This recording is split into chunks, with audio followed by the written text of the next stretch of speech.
Coming up on Mountain News this morning, a family wants answers for why their teen son suddenly collapsed and died while working. And the deadline to apply for disaster loans from the Small Business Administration is almost here. Dedicated to Eastern and Southern Kentucky, this is WYMT Mountain News This Morning. Good morning. I'm Amelia Lee here with you on this beautiful Wednesday morning. It's April 16th and the time is now 5:29 as we march towards 5:30. It's also time to check in with meteorologist Megan Dusmal. This is my favorite part of the morning when I get to talk to Megan. And I know you're bringing some sunshine too today, Megan. I sure am, and you're bringing me some sunshine this morning. That was so sweet, Amelia. Yes, today is going to be a sunnier day and temperatures won't be too bad, although a little chilly this morning. Here's what you need to know as you're heading out the door, mainly looking in the 40s, seeing some 30s out there though. 36 for Grundy and Middlesboro, 37 in Jacksboro and Williamsburg. And let's talk temperatures, right? Forecast high temperatures for today are in the low to mid 60s, seeing upper 50s as you travel towards Clintwood and Logan, 59 and 57 for Wise. Here's a look at satellite and radar as we see the clouds just rolling out of our area. Maybe a little sprinkle as you travel towards our West Virginia counties, but overall not too bad of a start to your day, especially as we see those nice and sunny skies from 9 o'clock to 3 o'clock with those clouds rolling in as you're heading into the evening hours, looking at partly cloudy skies overnight and much colder temperatures tonight in the 40s. Amelia. Thanks, Megan. A Southern Kentucky family says they want their son remembered for his joy of farming and being a bright light around others. 19-year-old Drew Inabit died more than 3 weeks ago. His parents still don't know exactly what caused his death. WYMT's Phil Pendleton spoke to them and has more about the young life taken too soon. Life in the fields, tending to cattle, all things agriculture is what Drew Inabit was all about. Ever since he was little, he always had his future planned out. He wanted the wife and the kids and the house and the farm. But on March 25th, his young life was snuffed out when something caused him to collapse while working on a farm in Nancy. Maybe he had a heart attack. We don't know if he stumbled and maybe hit his head. Maybe had a seizure. Questions remain as autopsy results are still pending. Yeah, everybody that's seen him that day said he was in a good mood, great spirits. I mean, he was just a smiling kid. And Drew Inabit was only 19, but he had his whole life set in front of him. In fact, he had written down a series of life goals, things that he wanted to accomplish. I mean, he planned a lot of stuff out already for 2025. He had a list of goals that he was going to make for 2025. And Drew's passion was on the farm, but he also loved football. But his family says they want to stress how important the lifestyle on the farm was and how others should look there as well. I mean, it's a hard life to live, but we're going to have it. And we really would like to see more younger people get into it because there's not that many. Drew may be gone, but they hope others will take his plans to heart. In Pulaski County, Phil Pendleton, WKYT. The Pulaski County Coroner's Office says the cause of death will be determined following final autopsy results from the state medical examiner. We now know the arrangements for the longtime director of the Cordia School in Knott County. Alice Whitaker died Sunday at the age of 85. The community remembers her dedication to keep the school open, and now her visitation will be at the school from noon until 2 on Friday. A celebration of life service will begin at 2. There will be no classes at Cordia on Friday, and the last day for students will now be May 30th. The Lexington Herald Leader reports Whitaker's son, Ron Worley, will take over as director, and the principal even assured students that the school will continue. We also know the funeral arrangements for a Morgan County athletics legend. Donnie McKenzie died Sunday. He was known for being a business owner and an instrumental part of football and baseball in Morgan County. Visitation hours for McKenzie will be Friday evening from 6 to 9 at Veterans Memorial Gymnasium on the campus of Morgan County High School. His funeral will be Saturday morning at 11, also at that gym. In Boyd County, 2 people are in jail after police say they found a large amount of drugs at A traffic stop. Deputies with the sheriff's office pulled a car over in Ashland on Monday night. After a passenger led police on a brief chase, police caught LaJuan Wilkerson and discovered drugs on him. Meth, fentanyl, and cocaine were found during a vehicle search.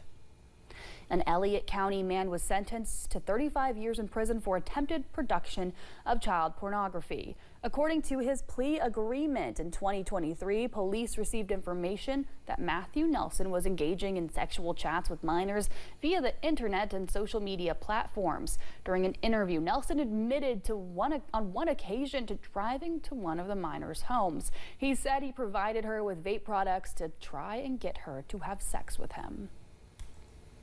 Kentucky's congressional delegation supports Governor Andy Beshear's request for federal major disaster declaration. The delegation, which includes Senators Mitch McConnell and Rand Paul, as well as Congressman Hal Roger and Andy Barr, sent a letter to President Donald Trump supporting the request. The letter says federal help is necessary because of the widespread nature of the recent flooding. Kentucky realtors announced more flood relief funding after this month's high water issues. The additional funding is worth $100,000. Relief assistance is limited to 1 month of housing expenses, up to a maximum of $1,000 per household. Those who have already received funding from the Kentucky Realtors Relief Foundation this year are not eligible to reapply. February flood survivors in eastern Kentucky also have until April 25th to apply for low-interest disaster loans through the Small Business Administration. These loans are not just for businesses. Homeowners, renters, and nonprofits can also qualify. Eligible applicants could receive funds to repair damage or replace lost items, and there's no interest or required payments for the first year. The SBA is encouraging people to apply even if they are unsure about accepting the money. Survivors have 60 days to decide whether or not they decide to accept it, and they can also ask for more time if they need to reevaluate, their recovery situation. There's no prepayment penalty. Janelle Dixon with SBA says they already received more than 500 applicants across eligible counties and approved more than $2.6 million in assistance. Details on how to apply are on our website, WYMT.com. Senate President Robert Stiver says he's hopeful President Donald Trump's new executive orders on energy can help revive Kentucky's coal industry. During a roundtable discussion yesterday, Stivers explained how the orders could impact Kentucky. One part of President Trump's order asks the Attorney General to identify state laws that create obstacles to extraction and mining of coal. Stivers says one goal of the orders is to restore some stability to the region.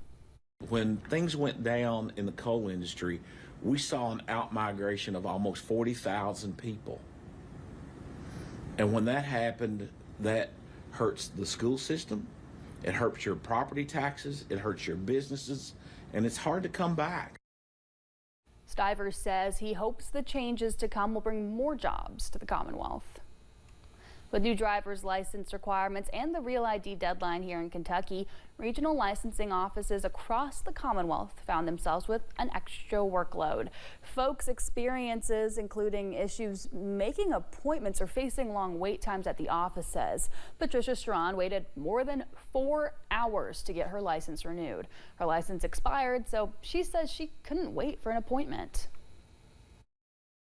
We're Americans. We're used to getting what we want pretty quickly. I knew I was going to have to wait. It's my fault I was late, so pay your nickel, take your chances. Governor Andy Beshear says the vision exam requirement is contributing to long waits throughout the Commonwealth. He says the best way to avoid waiting is by getting the exam done at your eye doctor's office. Spring is in full swing, and in Harlan County, that means it's time to start cleaning up. Throughout April, Harlan County is rotating drop-off boxes through all 5 districts. Folks can bring junk and debris at designated sites each week. Larger items can also be picked up on the curbside. All of this at no cost. County leaders say the goal is to keep the region clean and beautiful. We live in the most beautiful place on earth. Harlan County in eastern Kentucky is one of the most beautiful places you'll ever see and ever visit. And we want folks that live here to take pride in the area, but we want it also to be clean for the people that come here to enjoy our mountains, whether they're off-roading or they're coming to hike or bike or horseback or whatever they're coming to do. We don't want them to see, trash over the side of a hill. For more information or to schedule a curbside pickup, you can call Harlan City Hall at 606-573-2912. When we return, traditional therapy might not work for everyone, but one farm in Ireland offers a new way to find some joy. And temperatures are warming up for your Easter weekend.